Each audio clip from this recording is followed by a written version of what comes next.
Или идната влада да ја прифати новата систематизација скроена од синдикатот и вработените на пошти, или по изборите штрајк.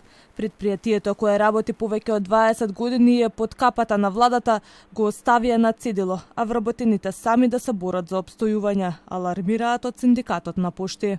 Имаме 15 подружници, 15 директори, се член на управен одбор, не знам шефовски места, раководни позиции, советници, стручни соработници, а се помалку работници во технолошкиот процес.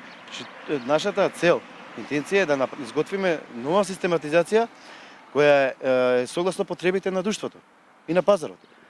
Односно да ставиме огромен акцент на технолошкиот процес, на обработка на пратките и сите тие пратки, сите овие аномалии и проблеми во работењето, со таа систематизација ќе се надминат.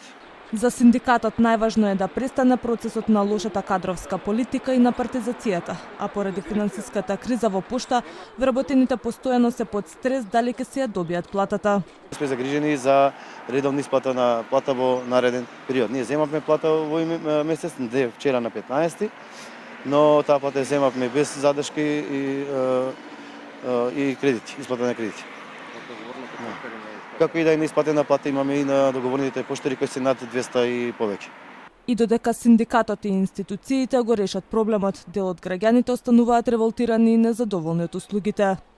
Не ги носат, да. Има поштари? Па има. Имаше период кога немаше, ама сега има. И ги носат, да. Задоволни ли сте од услугите? Па задоволни сме со оглед на тоа дека јас не знам со тоа да плаќам како плаќат на телефони, ова, она.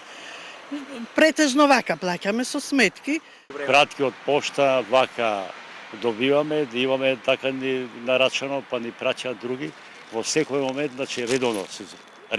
Проблем ли е да доаѓате до пошта за да платите сметка? Добро се тачно дека е проблем затоа што малце сме зафатени со работи, се тука губиме време. Дали да сработиме нешто дома или да доаѓаме овде за да плаќаме и како друго ред се чека многу. Нова систематизација, нов колективен договор, технолошка модернизација, измени во Законот за поштенски услуги и редовна исплата на плата се дел од барањата на синдикалците, кои подолг период преку протести и апели го кренаа гласот за проблемите со кои што се соочуваат. За лошата финансиска состојба на македонски пошти потврди и директорот.